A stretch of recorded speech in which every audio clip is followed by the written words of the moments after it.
Welcome to Digital Shop Talk. It's been a minute since we've been back in the shop. I think last time we were on air it was at IFA 2018 in Phoenix, Arizona. But it's good to be back. Good to be back in the house. A lot has happened. April's a busy month for us. Got a lot of conferences going on. There's a lot in the news. And one of the things, speaking of the news, that I think is really top of mind right now, probably a central theme is really around data protection, data transparency, particularly when we talk about what's going on with the changes coming as a result of GDPR and data protection in Europe and privacy, and certainly the giant Facebook kerfuffle with Cambridge Analytica. So I know we talk a lot about data transparency here, something we certainly take very seriously, but I think we are still very bullish on Facebook in a lot of ways. What are your thoughts in terms of how all of this is shaping, the marketing perspective when it comes to Facebook? Right. Because businesses are still spending a lot of dollars on Facebook, even today, despite what's going on with Cambridge Analytica. I'm trying to do my best Zuckerberg impersonation here. Just wide-eyed. These lights aren't bright enough, so. Let's do the Orrin Hatch Zuckerberg exchange. How do you make money, Mr. Zuckerberg? Advertising. And I guess since we're talking GDPR, we have to say privacy. Privacy. It's about the privacy. Right.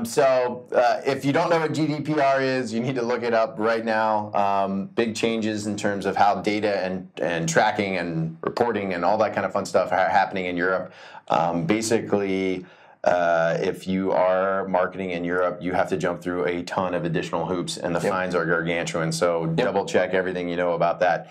With Facebook, to your point, Facebook ad spending actually increased after the reports that came out of data and tracking. And I think we've said it before, Facebook is a completely free platform, just like Google for you and I. And I think that some people are just a little bit naive about how the way the world works as it relates to marketing and advertising. Right.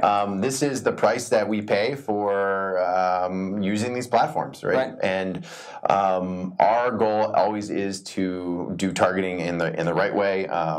Follow all the rules that are out there, whether that's age and gender and income levels and things like that. But the long and short of it is some of the options on Facebook have been removed. The amount of targeting you can do using third-party data has been removed. So it remains to be seen if efficiencies go down, but it's still such a key part of everything that we do from a marketing standpoint. So definitely check your campaigns and make sure you're abiding by kind of those new guidelines. But it's something that we continue to see fantastic metrics, and it works.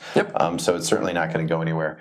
Kind of in part and parcel to that is everyone is talking more and more about artificial intelligence and machine learning and what that means for the digital marketing world and agencies in particular. We actually have a couple pieces coming out on it here pretty soon, but long and short of it is you have to use technology to do what we do. Absolutely. There is zero way to do digital marketing without the use of artificial intelligence and machine learning, and it can be as simple as kind of writing scripts that help you determine themes and keywords to doing very advanced artificial intelligence that like a Facebook and Google does with the image recognition. I mean, Google just yesterday, Google Photos. I love Google Photos. You love Google. How's that iPhone working out for you? Google Photos, they literally sent me a link to a new movie they put together with about 30 pictures of my cat. And it was called Meow Meow. And they put a soundtrack over it. It was like meow, meow, meow. But it was literally, they went out and they found pictures of the cat and stuck it together. And it was really cute. I was like, well, that's really awesome. And that's artificial intelligence in a unique way. And as it relates for us as a digital agency, is that we are using technology whenever it helps us. And people say, well, isn't that is it just going to be all robots? Where are the people going to go? Well, no, it's going to allow our people to be more strategic and do R&D and be innovative because they're not spending their time doing tasks that are better used by machines. So that's kind of our pretty cut and dry perspective on that. Yeah, and I think too when you talk about both what's going on kind of with data protection and privacy and also the artificial intelligence, a lot of this AI stuff, while it's a big buzzword in our industry in 2018, has been going on for a long time. time. And it's interesting because while it's easy to complain about Facebook on the surface in some regards to what's going on, people are expecting personalization. Data shows that people still very much engage with advertising, whether that's digital or traditional. And so it's kind of this catch-22. People want personalized advertising so they don't feel like they're getting spammed. That was the big argument a few years ago with ad blocking and all that type of stuff. But at the same time, a lot of this information is being used to create those personalized environments are mined through artificial intelligence and are mined using data that people actually provide themselves on the web and the actions that they take. So something that certainly is going to continue to be top of mind, I think, both on the news front and for what we do, obviously, as a business.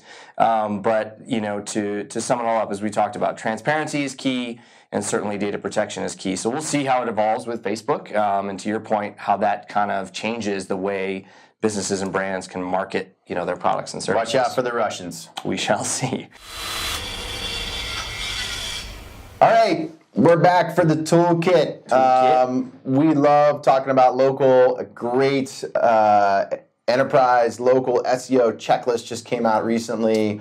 We love the thoroughness of it. What are some of the key takeaways? Well, I think first and foremost, to segue into that, is that Google Mobile First Index is officially rolled out as of a couple weeks ago. I think March 26th was the official date. Google hinted at this back in 2015 that they were going to start to prioritize mobile results. In short, if your content in your site is not optimized for mobile, you're probably going to potentially start to see slips in performance. Google has said it won't necessarily impact ranking. It's just also saying that it's going to prioritize the mobile environment for mobile users. So get your site mobile. I feel like we've been saying this for a long time. Shame on you. Right? If you haven't done it now, you deserve to be punished. But to that end, for local businesses, again, as things like the Mobile First Index roll out, the other thing that we talk a lot about is kind of this blending of local organic results, business listings, and kind of those traditional organic results. So as you said, great piece from Miriam Ellis on Moz recently, where she really highlights a key checklist that particularly multi-location businesses and franchises need to kind of take a look at when they're optimizing for this blended local environment. We really like it because it's got a lot of key points that we feel like we've been talking about for a long time, particularly around standardization of local data and scaling of those efforts consistently across all of those business locations. Yeah, and her point really is if you're an SMB and you're one person, you're trying to do all this, you could probably handle this and just check some things off the list. Right? It's still very difficult. Yeah. But if you're an enterprise, multi-unit business, or even more complex, a franchise, there's exponentially more difficulties that you're going to encounter. So definitely, we'll put a link right here. Take a look at it. It really is fantastic. Just kind of literally a link by link, and everything in here is really spot on. So, so excellent work. And some of the highlights, as Josh mentioned, all the data has to be standardized in one place. You have to have some kind of centralized management. The importance of reviews and review responding, and then you layer in kind of a paid campaign on top of that. The complexities go up.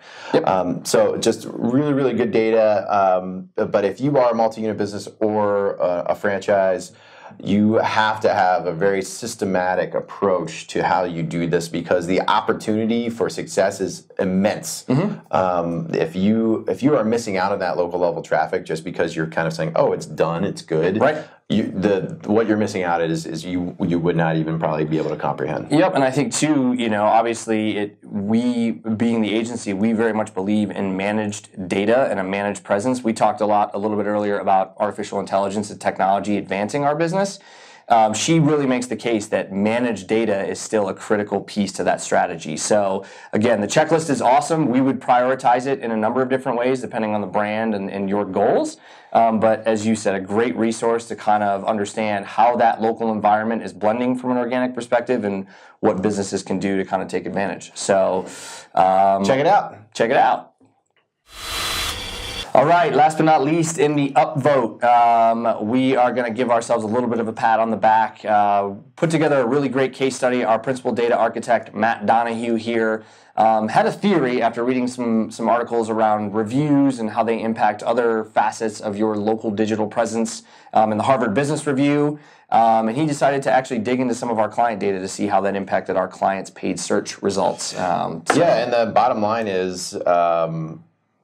The kind of the interesting data that came out of this that we weren't quite expecting is that the better your review response rate, the higher your actual paid search conversion rates. Right. So these are two very seemingly separate things, but basically over a course of, I think, millions of reviews and hundreds of thousands of locations, there is a very strong statistical correlation between your response rate on reviews and your conversion rate on paid search. So if you think about it a little bit, it makes sense. So you do a paid search, you get an ad, oftentimes they have the reviews listed, they're engaging with it, they're seeing with it. So not just that it's a strong review, which also is correlated, but that there's actual engagement. And this is something we've been preaching to our clients for a really long time. It's like, you have to get in there and engage with your reviews. And not just the bad reviews, but the good reviews too. I mean, you and I as a consumer, if you go somewhere, you're thinking about going somewhere, you see a bad review with a response from the owner that's reasonable, that kind of almost negates the negativity of that review. Absolutely. So just some really great statistical evidence to showcase, and it really helps going back to these multi-unit businesses and franchise, going back to them and be like, okay, folks, we have to have a strategy for this. You need to be responding and engaging because this is impacting your business. Bottom line is what we saw is if all the ones that weren't responding actually would have and could have increased that conversion rate, it was equal to 13,000 acquisitions or leads over that time period, which is millions of dollars. Yeah, that's a lot of revenue. Right? So there's millions of dollars in potential revenue being missed by simply not responding to the reviews. And a lot of times we hear, oh, I don't have time for this, there's too many. You dig into it, these locations get 4 or 5 reviews a month typically. So if you don't have 30 minutes to respond to reviews that help you potentially make thousands more dollars, you're prioritizing something wrong. So check it out on Search Engine Land as well as Local Search Association. Big props to our data engineers. Always looking at data, always thinking, using that machine learning and artificial intelligence to be able to think creatively and produce some great work like that. Nice. Happy spring, everybody. Yeah, speaking of the LSA, we'll see you at LSA Chicago here speaking on AI at the beginning of May as well. I'm sure a lot to come out of that on the next Shop Talk. But yeah, happy spring, happy baseball. We will see you next time. Don't blink.